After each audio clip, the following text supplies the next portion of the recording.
नमस्कार दोस्तों अगर आपको सनराइजर्स हैदराबाद और कोलकाता नाइट राइडर्स के बीच खेला गया आईपीएल का 47वां और एक और सबसे रोमांचक महामुकाबला पसंद आया हो तो आप इस वीडियो को एक लाइक जरूर करें।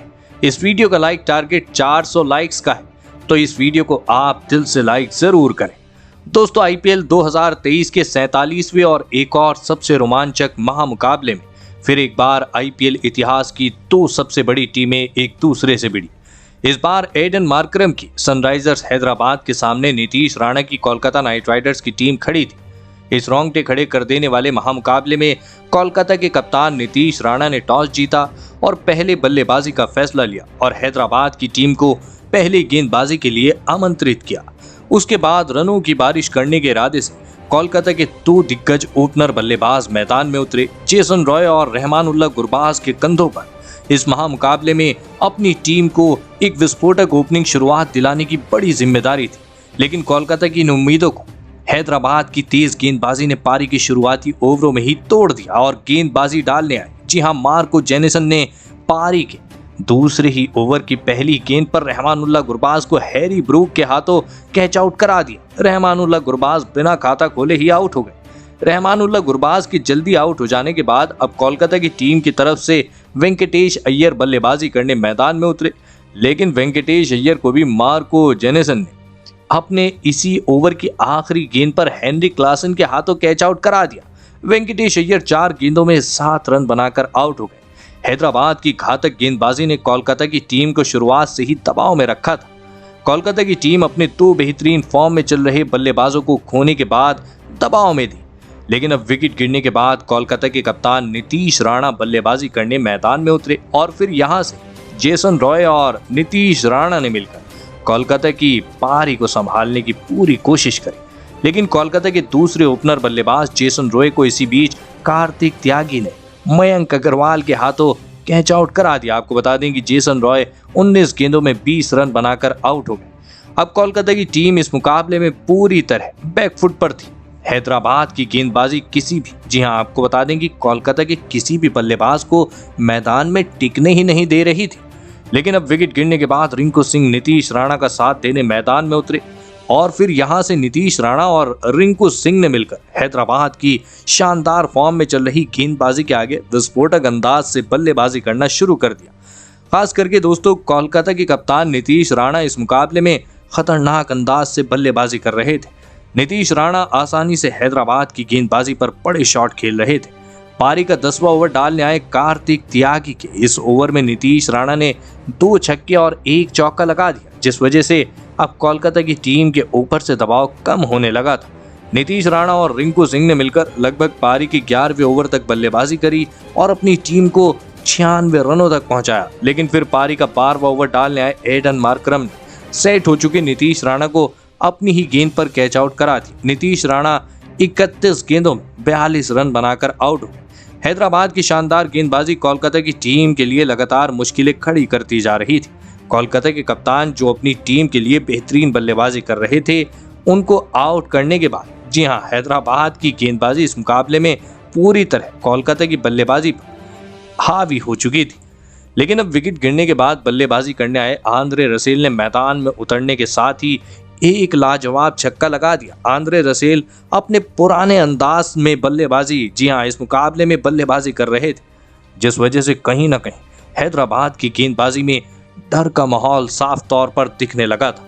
लेकिन आंद्रे रसेल को भी इसी बीच पारी का 15वां ओवर डालने आए मयंक मार्कंडे ने टी नटराजन के हाथों कैच आउट करा दिया। आपको बता दें कि आंद्रे रसेल 15 गेंदों में 24 रन बनाकर आउट हो गए। कोलकाता के लिए इस मुकाबले में मुश्किलें कम ही नहीं हो रही थी। देखते ही देखते कोलकाता की टीम ने अपने टॉप ऑर्डर के 5 बल्लेबाजों को लगातार खो दिया था।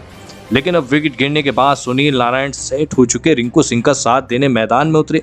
लेकिन दोस्तों सुनील नारायण भी रिंकू सिंह का साथ ज्यादा देर तक नहीं निभा पाए और पारी के 16वें ओवर में सुनील नारायण को भी भुवनेश्वर कुमार ने मयंक अग्रवाल के हाथों कैच आउट करा दिया। सुनील नारायण 2 गेंदों में बस 1 रन बनाकर चलते बने। लेकिन दूसरे छोर पर रिंकू सिंह शानदार बल्लेबाजी कर रहे थे। रिंकू सिंह इस गजब की उनकी इस गजब की बल्लेबाजी की वजह से कहीं ना कहीं कोलकाता की टीम अभी भी रन बना रही थी।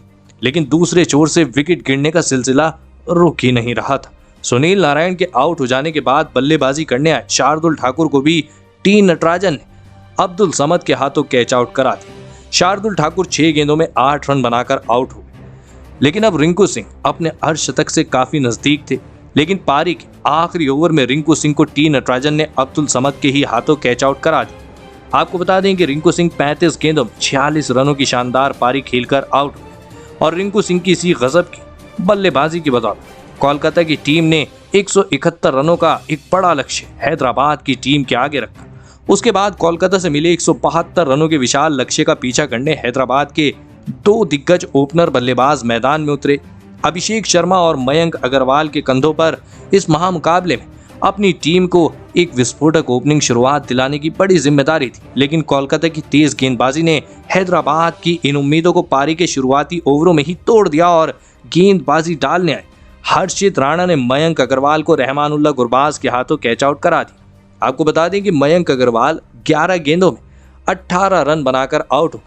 मयंक अग्रवाल के जल्दी आउट हो जाने के बाद अब हैदराबाद की टीम की तरफ से राहुल त्रिपाठी बल्लेबाजी करने मैदान में उतरे, लेकिन दूसरे छोर पर बल्लेबाजी कर रहे अभिषेक शर्मा को इसी बीच शार्दुल ठाकुर ने आंद्रे रसेल के हाथों कैच आउट करा दिया। अभिषेक शर्मा 10 गेंदों में 9 रन बनाकर आउट हो गए। हैदराबाद की टीम शुरुआत से ही अब दबाव में चली गई थी। कोलकाता की गेंदबाजी इस मुकाबले में सटीक गेंदबाजी कर रही थी, लेकिन विकेट गिरने के बाद अब कप्तान एडन मार्करम बल्लेबाजी करने मैदान में उतरे और फिर यहां से राहुल त्रिपाठी और एडन मार्करम ने मिलकर कोलकाता की पारी को संभाला और विस्फोटक अंदाज से बल्लेबाजी करना शुरू कर दी। खास करके दोस्तों राहुल त्रिपाठी इस मुकाबले में गजब के अंदाज में बल्लेबाजी कर रहे थे। पारी का 6ठा ओवर डालने आए आंद्रे रसेल के इस ओवर में राहुल त्रिपाठी ने 2 चौके और 1 छक्का पहली 3 गेंदों पर ही लगा दिया, लेकिन इसी ओवर में आंद्रे रसेल ने राहुल त्रिपाठी से बदला लेते हुए उन्हें वैभव अरोड़ा के हाथों कैच आउट करा दिया। राहुल त्रिपाठी 9 गेंदों में 20 रन बनाकर आउट हो गए। तो वहीं उसके अगले ही ओवर में राहुल त्रिपाठी के आउट हो जाने के बाद बल्लेबाजी करने आए हैरी ब्रूक को भी अनुकूल रॉय ने LBW आउट कराकर हैदराबाद की टॉप ऑर्डर की धज्जियां उड़ा दी। हैरी ब्रूक तो बिना खाता खोले ही चलते बने। कोलकाता की गेंदबाजी ने देखते ही देखते हैदराबाद के टॉप ऑर्डर के 4 बल्लेबाजों को केवल 54 रनों पर ही आउट कर दिया था, जिस वजह से हैदराबाद की पूरी बल्लेबाजी दबाव में थी। लेकिन अब अपने कप्तान एडन मार्करम का साथ देने हेनरी क्लासेन मैदान में उतरे और फिर यहां से एडन मार्करम और हेनरी क्लासेन हैदराबाद की डगमगाई पारी को संभाला और विस्फोटक अंदाज से बल्लेबाजी करना शुरू कर दी। खास करके दोस्तों हेनरी क्लासेन इस मुकाबले में गजब की बल्लेबाजी कर रहे थे, तो उनके कप्तान एडन मार्करम भी उनका साथ बखूबी निभा रहे थे। देखते ही देखते इन दोनों ने अपनी अर्धशतकीय साझेदारी भी पूरी कर दी। हेनरी क्लासेन और कप्तान एडन मार्करम ने मिलकर लगभग पारी के 14वें ओवर तक बल्लेबाजी करी और अपनी टीम को 124 रनों तक पहुंचाया। लेकिन फिर पारी का 15वां ओवर डालने शार्दुल ठाकुर ने सेट हो चुके हेनरी क्लासेन को आंद्रे रसेल के हाथों कैच आउट करा दिया। हेनरी क्लासेन 20 गेंदों में 36 रन बनाकर आउट हो गए। शार्दुल ठाकुर ने अपनी टीम को एक अनमोल विकेट एक नाजुक मौके पर दिलाया था। जिस तरह से ये हैदराबाद की साझेदारी आगे बढ़ रही थी, उसे देखकर ऐसा लग रहा था कि हैदराबाद आसानी से इस मुकाबले में जीत जाएगी। लेकिन कोलकाता की गेंदबाजी ने इस विकेट के साथ इस मुकाबले में वापसी कर ली थी।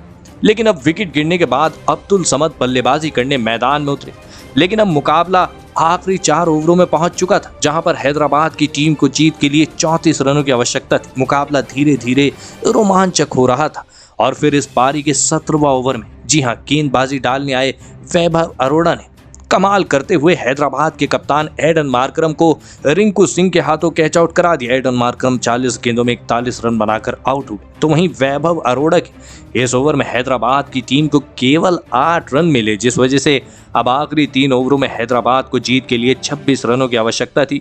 विकेट गिरने के बाद अब मार्को जेनेसन बल्लेबाजी करने मैदान में उतरे, लेकिन इस पारी का 18वां ओवर डालने आए वरुण चक्रवर्ती ने इस ओवर में गजब की गेंदबाजी करके दिखाई। इस 18वें ओवर में हैदराबाद की टीम को केवल 5 रन मिले, जिस वजह से अब आखिरी 2 ओवरों में हैदराबाद को जीत के लिए 21 रनों की आवश्यकता थी।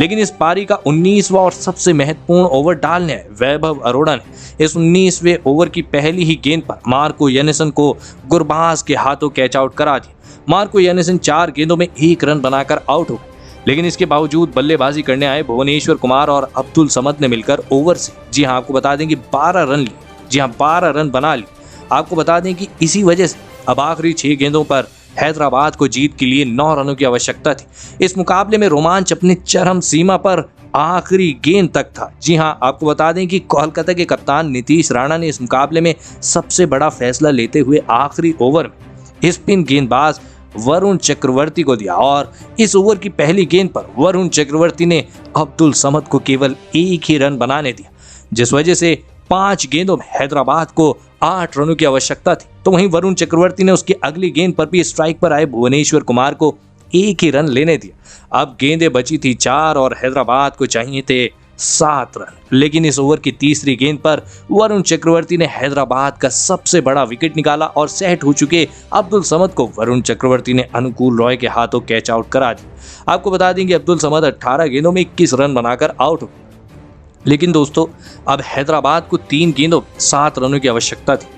विकेट गिरने के बाद मयंक मार्कंडे बल्लेबाजी करने मैदान में उतरे, लेकिन गजब की गेंदबाजी डाल रहे वरुण चक्रवर्ती ने उसकी अगली गेंद पर भी 1 भी रन बनाने नहीं दिया, जिस वजह से अब 2 गेंदों में हैदराबाद को 7 रन चाहिए थे। मुकाबले में रोमांच लगातार बढ़ रहा था और फिर इस ओवर की 5वीं गेंद पर स्ट्राइक पर खड़े मयंक मार्कंडे ने 1 रन लिया, जिस वजह से अब मुकाबला आखिरी गेंद पर पहुंच चुका था। आखिरी गेंद पर हैदराबाद को 6 रनों की दरकार थी। स्ट्राइक पर भुवनेश्वर कुमार थे, लेकिन गेंदबाजी डाल रहे वरुण चक्रवर्ती ने कमाल करते हुए इस आखिरी गेंद पर भुवनेश्वर कुमार को 1 भी रन लेने नहीं दिया और इसी के साथ कोलकाता की टीम ने इस रोंगटे खड़े कर देने वाले महामुकाबले को 5 रनों से जीत लिया। जी हाँ दोस्तों, इस सबसे रोमांचक महामुकाबले में हैदराबाद की बल्लेबाजी, जो एक समय पर पूरी तरह से मुकाबले में जीत गई थी, उनके हाथ से कोलकाता की गेंदबाजी ने इस मुकाबले को छीन लिया। लेकिन दोस्तों, कोलकाता की इस मुकाबले में जीत के असली हीरो रहे आंद्रे रसेल। जी हां दोस्तों, आपको बता दें कि आंद्रे रसेल ने इस मुकाबले में अपने बल्ले के साथ साथ गेंदबाजी में भी कमाल करके दिखाया। आंद्रे रसेल ने बल्लेबाजी के वक्त 15 गेंदों में 24 रनों की महत्वपूर्ण पारी खेली, तो वहीं गेंदबाजी में राहुल त्रिपाठी का सबसे बड़ा विकेट रसेल ने निकाला और इसी के चलते अंत में जाकर कोलकाता की टीम ये हारा हुआ मुकाबला जीत पाई। तो दोस्तों, आप आंद्रे रसेल की इस बेहतरीन ऑलराउंड प्रदर्शन के लिए उन्हें 10 में से कितने अंक देना चाहेंगे? आप अपनी राय नीचे कमेंट में देना बिल्कुल भी ना भूलें। धन्यवाद।